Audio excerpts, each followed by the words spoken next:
به نام آن خداونده که جان آفرید، سخن گفتن اندر زبان آفرید. اما بعد السلام علیکم برادران و خواهران و پدران و مادران عالی قدر. خواستم امروز بهر شمایان سرگذشت یک یتیم پسر را نقل کنم و شمایان با دقت تا با آخر گوش دهید و باوری دارم که پسندتان می آید. یک پسر بچه یتیم که کسی نداشت و برای خواندن و رزق خود را یافتن به کارهای مردم یاری می رساند تا اینکه هم خواند و هم گرسنه نماند. با این طریق روزهایش را می گذرانید. یکی از روزها مبلغ کوتک تمام می شود و کودکی بیچاره گرسنه می ماند و دروازه را می کوبد تا اینکه یگان چیزی خوردنی خواهش کند. دروازه را یک زن می گشاید.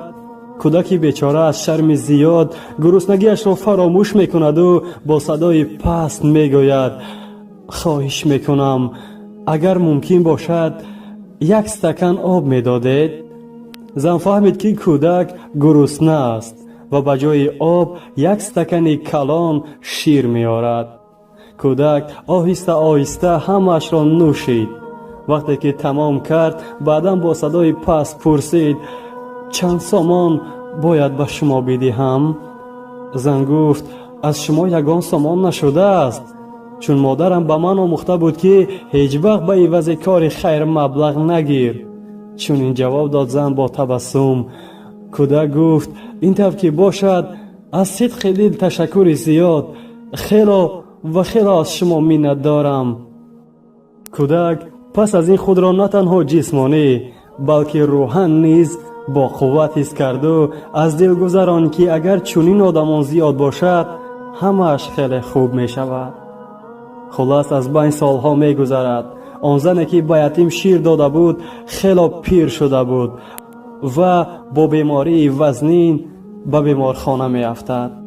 وقتی که طبیبان قشلاقشان طبابت کردن نمی تواند، پیرزن را به بیمارخانه کلان انتقال می دهد و برای تشخیص این پیرزن که با مرگ روبرو بود یکی از طبیبان مشهور را برای طبابتش وادار می کند.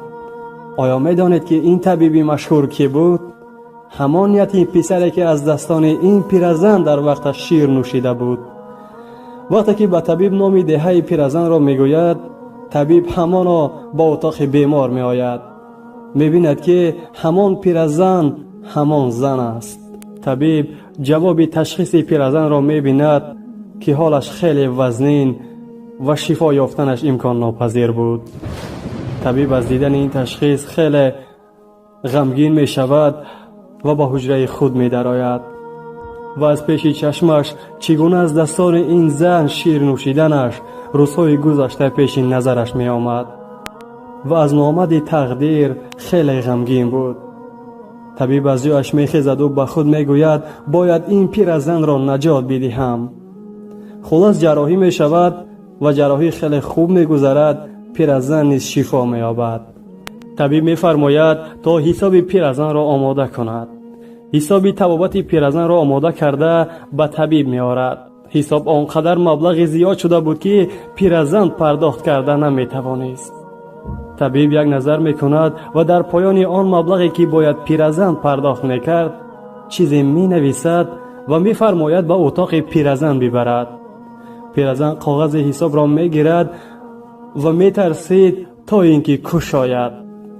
پیرزن باوری داشت که مبلغ طبابتیش خیلی زیاد است و برای پرداخت کردنش تا آخر عمرش باید هر روز از صبح تا شام کار میکرد و نهایت با دستان لرزان کاغذ را میکشاید و در جای پرداخت امضای طبیب و پایانتر از آن نوشته شده بود که همه حساب طبابت شما با یک استکان شیر پرداخت کرده شد.